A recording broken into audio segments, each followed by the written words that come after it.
Dear students, it's the next video lecture on the chapter of reproduction in organism. reproduction in organism के chapter में पिछला एक lecture हम पेश कर चुके हैं। ये अगला लेक्चर कंटिन्यूड है।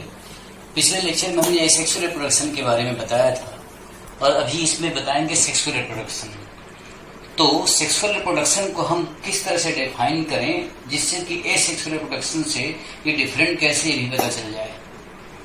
सेक्सुअल रिप्रोडक्शन ज्यादातर बाई पेरेंटल होता है, कभी कभी यूनी पेरेंटल भी हो सकता है। बाई पेरेंटल का मतलब कि मेल पेरेंट अलग और फीमेल पेरेंट अलग, ज्यादातर ऐसा ही होता है। लेकिन कुछ केसेस में जहां पर कि एनिमल या प्लांट बाई सेक्सुअल है तो मेल और फीमेल दोनों तरह गैमीट अगर एक ही बॉडी में बना लेगा ऑर्गेनिज्म तो यूनी पेरेंटल हो जाएगा। यूनी पेरेंटल भी कुछ सेक्सुअल रिप्रोडक्शन परफॉर्म कर सकते हैं। दूसरी बात ये कि सेक्सुअल रिप्रोडक्शन जो होता है ये ज्यादा इलेबोरेट यानी लंबा होता है और कॉम्प्लिकेटेड कॉम्प्लेक्स प्रोसेस होता है देन एसेक्सुअल। और इलेबोरेट और कॉम्प्लेक्स होने के साथ साथ ये कंपैरेटिवली स्लो प्रोसेस होता है, धीरे धीरे होता है। और मियोसिस से गैमीट बनता है। अगर ज्यादातर प्लांट्स में, एनिमल्स में गैमीट जो है मियोसिस से ही बनता है। तो मियोसिस से अगर गैमीट बनेगा स्पर्म और ओवम या मेल गैमीट और फीमेल गैमीट एज जनरल कह लें, तो उसमें क्रॉसिंग ओवर भी होता है, रिकॉम्बिनेशन भी होता है मियोसिस में, आप जानते हो। तो जो गैमीट्स बनेंगे उनमें डिफरेंट तरह के जीन आएंगे और कोई भी मेल गैमीट किसी भी फीमेल गैमीट को फर्टिलाइज कर सकता है रैंडमली। तो मेल और फीमेल गैमीट की वेराइटीज बहुत हो सकती हैं, इसलिए बनने वाले जाइगोट और उससे बनने वाले ऑर्गेनिज्म में वेराइटीज बहुत हो सकती है। यानी सेक्सुअल रिप्रोडक्शन वेरिएशन का बहुत अच्छा सोर्स है और वेरिएशन से ही एवोल्यूशन होता है। इसलिए सेक्सुअल रिप्रोडक्शन नेचर को एवोल्यूशन देता है। ठीक, अब अगर हम सेक्सुअली रिप्रोड्यूसिंग ऑर्गेनिज्म के 3 फेजेस ऑफ लाइफ को देखें तो 3 फेज ऑफ लाइफ, एक तो जब वो रिप्रोडक्शन से पहले की फेज में है, प्री रिप्रोडक्टिव फेज, जिसको कि बचपन की अवस्था कहते हैं। एनिमल्स में जुवेनाइल स्टेज और प्लांट्स में वेजिटेटिव स्टेज। ये रिप्रोडक्टिव मेच्योरिटी से पहले की स्टेज है, प्री रिप्रोडक्टिव। फिर अगली स्टेज आती है रिप्रोडक्टिव, जबकि मैच्योर स्टेज आ जाती है, चाहे वो प्लांट हो या एनिमल हो। अब रिप्रोडक्टिव मैच्योरिटी की जो स्टेज है ये कैसे इंडिकेट होगी भाई? प्लांट्स में फ्लावरिंग होना ये रिप्रोडक्टिव मैच्योरिटी को इंडिकेट करता है। और एनिमल्स में गैमीट बनना, सेक्स हार्मोन का रिलीज होना, जैसे कि ह्यूमन है, लड़के लड़कियों में प्यूबर्टी के चेंजेस आना, ये रिप्रोडक्टिव मैच्योरिटी को इंडिकेट करता है। और प्लांट्स में क्या? फ्लावरिंग होना। फिर रिप्रोडक्शन के बाद की जो स्टेज है वो क्या है? Post reproductive. और पोस्ट रिप्रोडक्टिव यानी रिप्रोडक्शन की जो स्टेज खत्म हो जाए तो उसी को क्या बोलेंगे? Old age. ओल्ड एज को ही बायोलॉजिकली क्या बोलते हैं? सेनेसेंस। जिसकी की मुख्य जो लक्षण है, द मेन कैरेक्टरिस्टिक है, वो क्या है कि मेटाबॉलिज्म का स्लो हो जाना। तो loss of reproductive function and slowing of metabolism is the main criteria of old age और सेनेसेंस रिप्रोडक्शन के बाद पोस्ट रिप्रोडक्टिव। अब ये प्री रिप्रोडक्टिव, रिप्रोडक्टिव और पोस्ट रिप्रोडक्टिव, ये तीनों ही हार्मोनल चेंजेस से ये स्टेजेस आती हैं एक के बाद एक, प्लांट्स और एनिमल्स दोनों में। अब अगर सिर्फ प्लांट्स की बात करें तो प्लांट्स में जुवेनाइल वेजिटेटिव फेज जो है इसका खत्म हो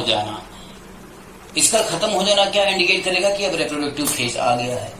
तो प्लांट्स में रिप्रोडक्टिव फेज आने का जो फीचर है वो क्या है? उनमें फ्लावरिंग होना, भी पहले भी हमने बताया। अब जो प्लांट्स पूरी लाइफ में एक ही बार फ्लावरिंग करते हैं उनको कहेंगे मोनोकार्पिक।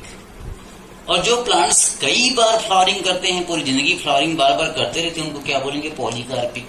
मोनोकार्पिक यानी पॉलीकार्पिक, ये फ्लावरिंग बिहेवियर प्लांट्स में हो सकता है। अब जो लाइफ में एक ही बार फ्लावरिंग करते हैं मोनोकार्पिक, अगर इनकी लाइफ एक ही साल की है तो एनुअल, 2 साल की लाइफ है तो बाइएनियल, और बहुत लंबे समय तक, बहुत सालों की लाइफ है तो पेरिनियल कहेंगे। अब देखिए कि एनुअल और बाइएनियल प्लांट्स जो हैं, जो मोनोकार्पिक हैं, यानी 1 साल या 2 साल की लाइफ में ये एक बार फ्लावरिंग करते हैं, तो इनमें बहुत क्लियर कट आप देख सकते हो कि भाई 1 साल 2 साल की लाइफ है तो आप देख सकते हो कि इनमें फ्लावरिंग कब आई। तो फ्लावरिंग आने से पहले क्या हो गया? वेजिटेटिव फेज हो गया। अब जब फ्लावरिंग आ गई तो क्या हुआ, रिप्रोडक्टिव फेज हो गया। उसके बाद फ्लावर्स आना बंद हो जाए तो आप जान लो कि पोस्ट रिप्रोडक्टिव या ओल्ड एज सेनेसेंस इसका आ रहा है, फिर साल 2 साल की लाइफ पूरी हो जाएगी, पौधा खत्म हो जाएगा। लेकिन वो प्लांट्स जो कि पेरिनियल हैं और पॉलीकार्पिक हैं, पेरिनियल का मतलब कई सालों की लाइफ, मल्टी ईयर, और पॉलीकार्पिक का मतलब कि कई बार फ्लावरिंग करते हैं। तो अगर कोई प्लांट्स अपनी पूरी लाइफ में बहुत सालों के बीच कई बार फ्लावरिंग करता है तो आप उसमें कैसे जानोगे कि वेजिटेटिव फेज कहां तक रही है। पहली बार जब वो फ्लावरिंग करे तभी तक उसकी वेजिटेटिव फेज है। उसके बाद फ्लावरिंग जितनी भी बार करेगा वेजिटेटिव फेज इसकी बीच चुकी, उसके बाद सारी जो है ना रिप्रोडक्टिव फेज में आएगी। अब एक एग्जाम्पल बताएं, पेरिनियल मोनोकार्पिक यानी जिसकी लाइफ बहुत सालों तक होती है लेकिन एक ही बार फ्लावरिंग करता है। इसका एग्जाम्पल है बांस का पेड़, बैम्बूसा। बांस का पौधा या पेड़ जो है इसकी 50 साल से 100 साल तक लाइफ होती है, 50 to 100 years ऑफ लाइफ। और लास्ट में जीवन के लगभग अंतिम में जाकर के इसमें एक बार ही फ्लावरिंग होती है। तो 50 साल से 100 साल की लाइफ यानी पेरिनियल हो गया, और लाइफ के एंड में सिर्फ एक बार फ्लावरिंग हो रही यानी मोनोकार्पिक हो गया।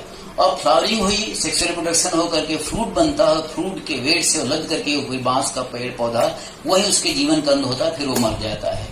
यानी जीवन के अंतिम समय में जाकर के उसमें वेजिटेटिव फेज खत्म होता है और बहुत थोड़े टाइम के रिप्रोडक्टिव फेज आया, और पोस्ट रिप्रोडक्टिव फेज भी बहुत छोटा हुआ, उसके बाद उसकी लाइफ खत्म हो जाती है। ऐसी ही अनयूजुअल फिनोमिना, एक अनयूजुअल फ्लावरिंग फिनोमिना होती है स्ट्रोबिलैंथस कुंठियाना के प्लांट में, जिसको कि नीला कुरंजी कहते हैं।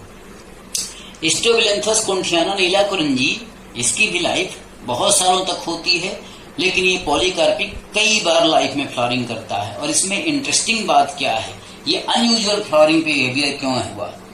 जैसे कि बैम्बूसा में भी अनयूजुअल फ्लावरिंग फिनोमिना है, क्योंकि ज्यादातर ऐसा नहीं होता जैसा कि उसमें होता है।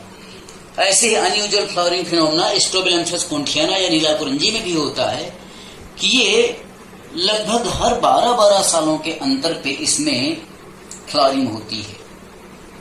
अब हर 12 सालों के बाद इसमें जो है फ्लावरिंग होती है, वो भी लगभग सितंबर अक्टूबर में। अभी सितंबर अक्टूबर 2018 में इसमें फ्लावरिंग हुई होगी, जैसा कि इसका शेड्यूल चल रहा था। और ये दुनिया हमारे देश में जो दक्षिण भारत के कुछ राज्य हैं, जैसे केरल है, कर्नाटका है, तमिलनाडु है, उनकी पहाड़ियों में ये इसके पेड़ पाए जाते हैं। और जब सितंबर अक्टूबर में इसकी फ्लावरिंग होती है तो नीला कुरंजी यानी पूरे नीले नीले इसके फ्लावर जो होते हैं, पूरी वादियां नीली नीली हो जाती हैं, तो उनको ब्लू स्ट्रेसेस कहते हैं।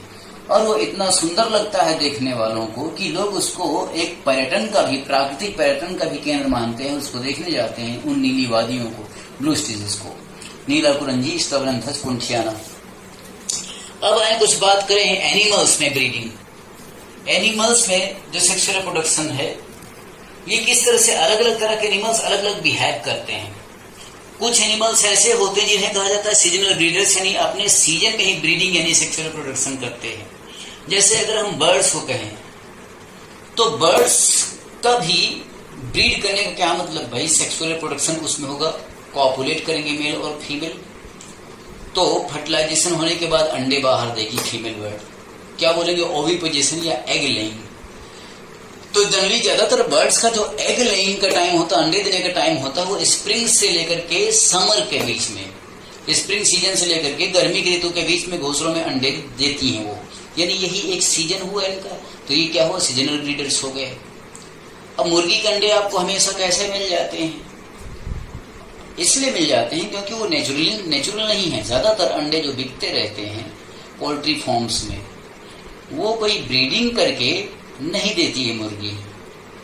oogenesis और ओव्यूलेशन कराने के लिए हार्मोनल डोज मेडिसिनल फॉर्म में उनको दिया जाता है, और वो मतलब इंड्यूस ओव्यूलेशन करके उसके एग्स निकलते हैं, उसमें मेल कॉपुलेट नहीं करता है ज्यादातर पोल्ट्री एग्स में। तो पोल्ट्री के अंडे जो होते हैं वो एक तरह से क्या, नकली हैं, दवाई से तैयार किए हुए।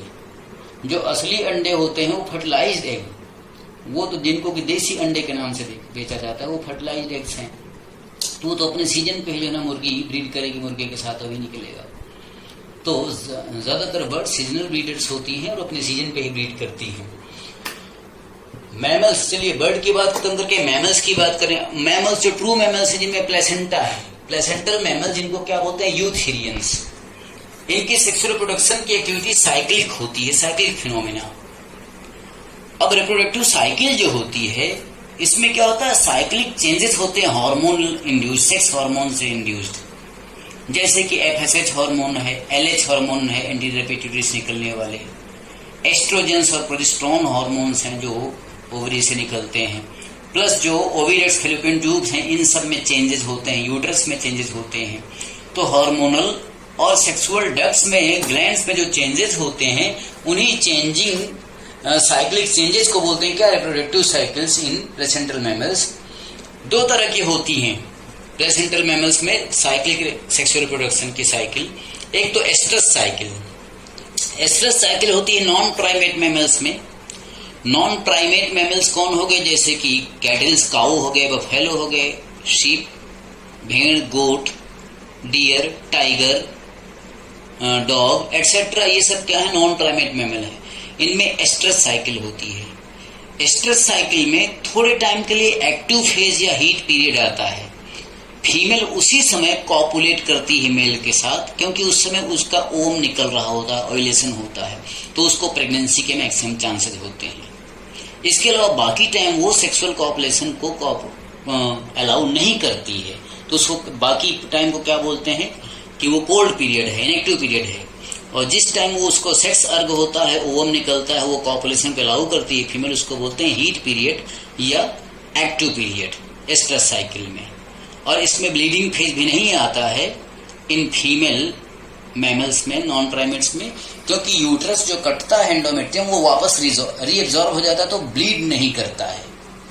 लेकिन प्राइमेट मैमल में जो रिप्रोडक्टिव साइकिल होती है वो क्या होती है, मेंस्ट्रुअल साइकिल।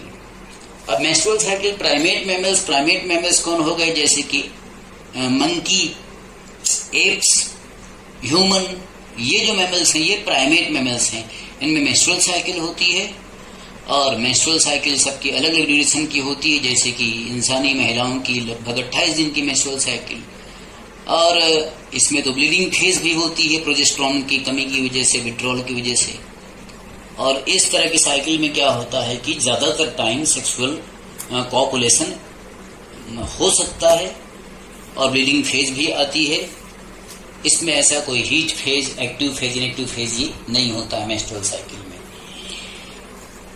अब देखिए कि अगर सेक्सुअल रिप्रोडक्शन के पूरे जो फिनोमिना है उसको 3 घटनाओं में, 3 इवेंट्स में डिवाइड कर दें, ये 3 इवेंट्स क्या आएंगे, एक तो फर्टिलाइजेशन के पहले के इवेंट्स, प्री फर्टिलाइजेशन, फिर एक फर्टिलाइजेशन या सिंगेमी जो कि मोस्ट वाइटल इवेंट होती है, फिर एक फर्टिलाइजेशन के बाद post fertilisation event. Pre fertilisation, fertilisation and post fertilisation, इन 3 इवेंट्स में हमने सेक्सुअल रिप्रोडक्शन की पूरी फिनोमेना को डिवाइड कर दिया। अब प्री फर्टिलाइजेशन, फर्टिलाइजेशन से पहले क्या होता है, फर्टिलाइजेशन से पहले गैमेटोजेनेसिस यानी गैमीट का फॉर्मेशन होगा। अब गैमीट का फॉर्मेशन, गैमेटोजेनेसिस जो हुआ, माइटोटिक कम होता है, मियोटिक ज्यादा होता है, हमने पहले बताया। माइटोसिस से ही गैमीट किन में बनेंगे, जिनमें कि प्लांट की मेन बॉडी जो होती है वो हैप्लॉन्टिक होती है। तो अगर हैप्लॉन्टिक ऑर्गेनिज्म है, वो पहले से ही उसकी सारी सेल हैप्लॉइड हैं, तो हैप्लॉइड सेल वाले ऑर्गेनिज्म से हैप्लॉइड गैमीट बनने के लिए सेल डिवीजन कौन सा होगा, माइटोसिस होगा, क्योंकि जब वो पहले से ही हैप्लॉइड है तो फिर हैप्लॉइड गैमीट बनाने के लिए माइटोसिस ही करना पड़ेगा। जैसे मोनेरा, प्रोटिस्टा, ज्यादातर फंजाई, ज्यादातर एल्गी, ब्रायोफाइट्स, ये जो प्लांट्स, ये जो ऑर्गेनिजम्स हैं या प्लांट्स हैं, इनकी जो मेन प्लांट बॉडी वो क्या होती है, हैप्लॉइड होती है। तो हैप्लॉइड से हैप्लॉइड गैमीट बनने के लिए इनमें माइटोसिस होती है। लेकिन ज्यादातर प्लांट्स जैसे कि टेरिडोफाइट्स, जिम्नोस्पर्म्स, एंजियोस्पर्म्स और मोस्ट ऑफ द एनिमल्स, इनकी मेन जो बॉडी वो क्या होती है, डिप्लॉइड होती थी, ये डिप्लॉन्टिक हो गए। तो इनको अगर हैप्लॉइड गैमीट बनानी है तो सेल डिवीजन कौन सा होगा, मियोसिस होगा। मियोटिक सेल डिवीजन से उनमें गैमीट बनता है। गैमेटोजेनेसिस हो गया। फिर गैमीट ट्रांसफर। गैमीट ट्रांसफर कैसे होगा, गैमीट ट्रांसफर होने का तरीका, जैसे जो शुरुआत के ऑर्गेनिज्म है उनमें गैमीट ट्रांसफर होने का एक अच्छा तरीका है क्या, वाटर, जो एक्वेटिक एनिमल्स हैं जैसे कि एल्गी है या ब्रायोफाइट्स हैं, टेरिडोफाइट्स हैं, इनमें पानी में ही जो है मेल गैमीट ट्रांसफर होता है। तो zoidogamy, water is the medium of gamete transfer. क्या? Algae, bryophytes, pteridophytes. फिर जिम्नोस्पर्म्स हो गए, एंजियोस्पर्म्स हो गए। इनमें मेल गैमीट को ट्रांसफर करने के लिए पोलन ग्रेन की सुविधा आ जाती है, क्योंकि उनमें गैमीट जो है ना मोटाइल नहीं होते हैं। तो पोलन ग्रेन ही मेल गैमीट को फिर वो कैरी करके जाता है पोलिनेशन करके, और फीमेल सेक्स ऑर्गन जो है स्टिग्मा उस पर जाकर के गिरेगा, जैसा कि एंजियोस्पर्म में होता है। तो वहां पर गैमीट ट्रांसफर पोलन ग्रेन के थ्रू हो गया। गैमीट ट्रांसफर होने के बाद फिर फर्टिलाइजेशन और पोस्ट फर्टिलाइजेशन के इवेंट्स पे बात करें, इससे पहले कुछ प्लांट्स और एनिमल्स की सेक्सुअलिटी पे चर्चा कर लें। इसकी बात कर लें कि कुछ प्लांट्स ऐसे होते हैं जो बाइसेक्सुअल होते हैं, यानी मेल और फीमेल दोनों तरह के सेक्स ऑर्गन और गैमीट की व्यवस्था सेम प्लांट में है। तो सेम यानी सिंगल प्लांट में, इसलिए उनको मोनोसियस भी बोलते हैं। और इनका थैलस एक ही तरह का होता है, इसलिए उन्हें होमोथैली भी बोलते हैं। अगर थैलॉइड बॉडी वाला प्लांट है तो क्या बोलेंगे? होमो का मतलब सिमिलर, कि एक ही तरह का थैलस है, उसी में दोनों सेक्स ऑर्गन्स या गैमीट्स ये तैयार हो जाते हैं। इनके एग्जाम्पल क्या हुए? कारा जैसे एल्गी, जिसमें कि ऊपर की तरफ कारा की ब्रांचेस, एल्गी में 11 के चैप्टर में पढ़ाया होता है, ब्रांचेस जैसे होते हैं उससे नोड्स पे। तो उसके ऊपर के साइड में ओगोनियम होता है, यानी फीमेल सेक्स डिवाइस, और नीचे के साइड में एंथेरिडियम होता है, मेल सेक्स डिवाइस कारा एल्गी में। पी यानी मटर हो गया, कैस्टर, मेज, कोकोरबीट्स, कोकोनट, ये सब एग्जाम्पल हैं जो कि बाइसेक्सुअल मोनोसियस प्लांट्स के एग्जाम्पल हैं। अब इनमें स्वीट पोटैटो ऐसा है जिसमें कि फ्लावर ही बाइसेक्सुअल होता है, यानी एक ही फ्लावर में मेल और फीमेल दोनों सेक्स ऑर्गन मौजूद होते हैं, एंड्रोसियम भी गानेसियम भी। बाकी प्लांट्स क्या है कि सेम प्लांट में मेल फ्लावर यानी जो स्टैमिनेट फ्लावर है वो होगा, और फीमेल फ्लावर यानी पिस्टिलेट फ्लावर होता है सेम प्लांट में। तो मेल फ्लावर क्या हुआ? स्टैमिनेट, और फीमेल फ्लावर क्या हुआ? पिस्टिलेट। ये सेम प्लांट में है। जबकि स्वीट पोटैटो का फ्लावर ही ये क्या होता है कि फ्लावर ही बाइसेक्सुअल होता है। फिर अगर एनिमल्स ऐसे हों बाइसेक्सुअल तो उन्हें क्या कहा जाता है? हर्माफ्रोडाइट। जैसे कि ज्यादातर स्पॉन्जेस हैं, प्लेटीहेल्मिन्थीज में टेपवर्म्स हैं, एनेलिडा में अर्थवर्म है, लीच, ये सब क्या है? बाइसेक्सुअल हर्माफ्रोडाइट एनिमल्स हो गए। वो प्लांट्स जिनमें कि मेल अलग और फीमेल अलग प्लांट होते हैं उनको क्या बोलेंगे? वो यूनिसेक्सुअल हैं। और चूंकि दो अलग अलग प्लांट अलग अलग सेक्स के लिए तो क्या बोलेंगे उन्हें? डायोसियस। और अगर थैलॉइड प्लांट है, मेल थैलस अलग फीमेल थैलस अलग, तो क्या बोलेंगे उसको? हेटेरोथैलिक। जैसे मार्केंसिया एल्गी ही एक हेटेरोथैलिक एल्गी है। डेट पाम, पपाया, ये ऐसे प्लांट्स हैं जिनमें कि मेल प्लांट अलग होता है, फीमेल प्लांट अलग होता है। तो ये क्या हो गई? यूनिसेक्सुअल या डायोसियस कहे जाएंगे, क्योंकि दो अलग अलग प्लांट में दो अलग अलग सेक्स के ऑर्गन्स या गैमीट्स मौजूद हैं। फिर इसके बाद फर्टिलाइजेशन के बारे में कुछ, फिर फर्टिलाइजेशन के बाद के बारे में कुछ बातें बताएंगे अगले वीडियो लेक्चर में। ध्यान रखिए कि नोट्स बनाने के लिए साथ में आपके पेपर और पेन होना चाहिए। जो भी जरूरी बातें आप उनको नोट करते जाइए, और हर लेक्चर के साथ अपनी टेक्स्ट बुक एनसीईआरटी जरूर पढ़िए, और उसमें बने हुए डायग्राम्स और चार्ट को ध्यान से देखते रहिए।